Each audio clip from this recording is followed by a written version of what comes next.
Right అన్న. అంతకుముందు మంత్రివర్గ విస్తరణకు సంబంధించిన అంశము. ఎస్ ఇప్పుడు 18 మంది ఉంటే ముఖ్యమంత్రితో కలిపి 12 మంది అయిపోయారు. ఇంకా 6 ఖాళీలు ఉన్నాయి. ఈ 6 ఖాళీలల్లో అంటే ఈ 12 ఏవైతే ఫుల్ఫిల్ చేసిండ్రో దాంట్లో అప్పుడు బీసీ ముచ్చట రాలే, బీసీ కథ రాలే, బీసీ లెక్క రాలే. ఇద్దరు ఉన్నారు కదా, కొండా సురేఖ, పొన్న ప్రభాకర్, అవును. ఇద్దరు. మరి ఈ మిగతా 6 ఎంతమందికి బీసీలకు ఇస్తే మంచిగా ఉంటుంది? ఇచ్చి కూడా ముంగడికి పోతారంటారా? ఖచ్చితంగా రాహుల్ గాంధీ గారు ఒక మాట అన్నారు, జిత్నా ఉస్కే హిస్సాదారి ఉత్తమత భాగీదారి, ఎవరెంత మంది ఉంటే వారికి అంత వాటా దక్కాలని రాహుల్ గాంధీ గారు అన్నారు.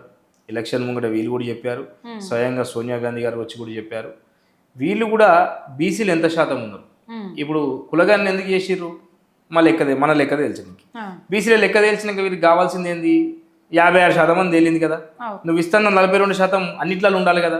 నేను ఏమన్నా అదే అంటున్నా, కాంగ్రెస్ ప్రభుత్వాన్ని మీరు ఎవరినో వాని పేరు వీని పేరు చెప్పి మోసం చేయకుండా మాకు ఇప్పుడు మీ చేతులు ఉన్నాయి.